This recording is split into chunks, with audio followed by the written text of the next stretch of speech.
Pessoal, na aula de hoje iremos abordar sobre as condições pré-analíticas dos biomarcadores de Alzheimer.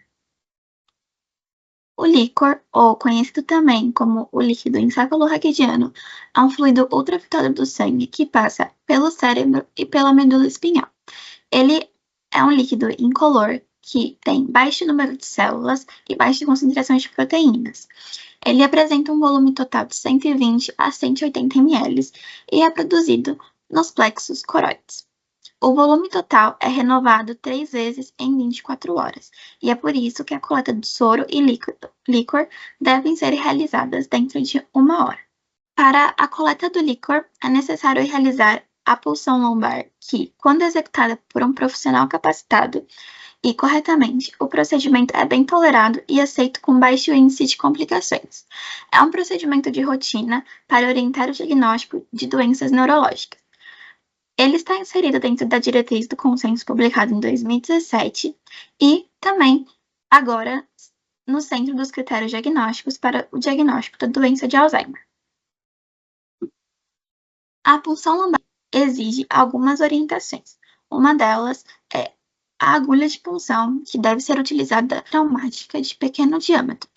O método de retirada deve ser utilizado o método de gotejamento diretamente no tubo e o material do tubo de amostra deve ser o LOB ou polipropileno.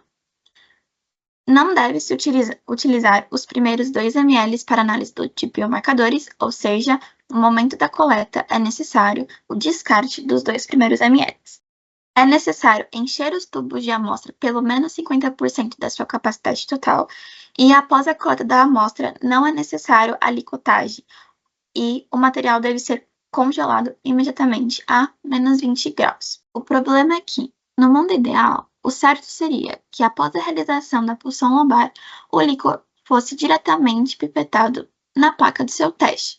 Isso aumentaria a acurácia e a precisão do teste. A coleta é realizada em centros especializados, principalmente em um hospital, e após a coleta é realizado o transporte e, após o transporte, esta amostra chega no seu destino final, que é o laboratório, para ser utilizada nos testes de diagnóstico. O que acontece é que todo esse transporte, esse estresse da amostra, acaba elevando o número de falsos positivos desse teste. Então, existem alguns potenciais interferentes em cada uma dessas etapas. Na coleta, o tipo de agulha, o material do tubo de coleta, o volume de amostra, contaminação com sangue.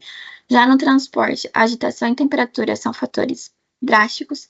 E no laboratório, transferência de tubo de armazenamento, volume e temperatura. Foi realizado através da Associação Internacional de Alzheimer um guideline de como lidar com esse material, fazendo com que assim a gente obtenha um workflow padronizado para todos os kits, independente do fabricante ou da marca utilizada. Então, existem algumas recomendações para analíticas.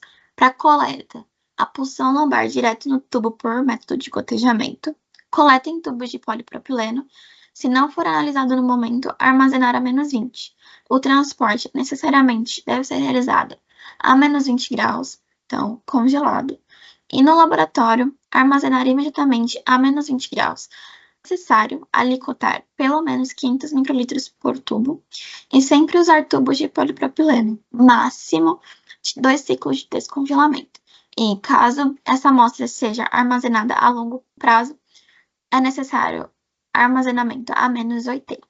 Isso faz com que a gente obtenha uma melhor padronização entre os laboratórios e entre os fabricantes. O índex ou a razão é realizada através da beta-amiloide 1,42 e beta-amiloide 1,40, sendo a 42 a variável ligada à patologia e a beta-40 reflete o nível individual de produção e não alterado pela doença. Ou seja, essas duas proteínas, a beta-amiloide 42 e a beta-amiloide 40, quando utilizada dessa razão, a gente consegue ter um cutoff mais estabelecido para a doença e também minimizar erros de possíveis interferentes nessas 3 etapas que comentamos agora há pouco.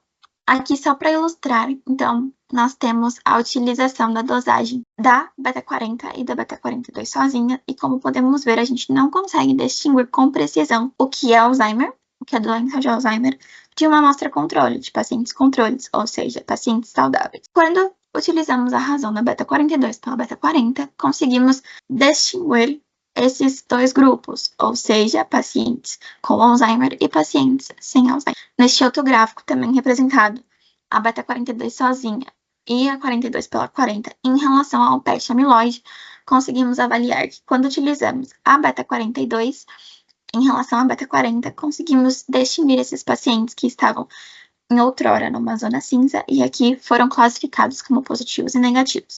A concentração da beta pode ser influenciada por diversos fatores externos, como material, volume, tipo de tubo, ciclo de descongelamento.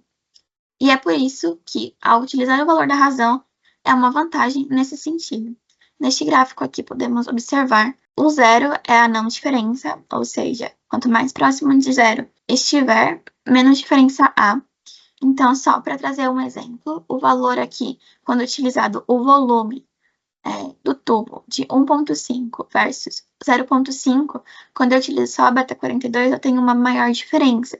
E quando eu utilizo a 42 pela 40, eu minimizo esse erro de volume do tubo. Neste slide, podemos avaliar alguns fatores de impacto pré-analíticos quando utilizamos somente a beta-42 em comparação com a razão, beta-42 pela beta-40. Então, podemos avaliar que a contaminação por sangue é um fator que influencia drasticamente o comportamento da beta-42 sozinha, mas que quando utilizada a razão, a gente acaba minimizando esse erro, essa interferência. Para o tubo de coleta, também temos o mesmo efeito. Então, foi avaliado o tubo de polipropileno, que é o indicado pelo guideline, o polietileno e o polistireno, em relação à razão. Então, como podemos ver em azul, quando utilizamos a razão, temos os efeitos pré-analíticos diminuídos. Da mesma forma para os efeitos de alicotagem, ou seja, pegar de um tubo primário e transferir para os demais, quando utilizamos a razão, a gente percebe que ela não é afetada da mesma maneira que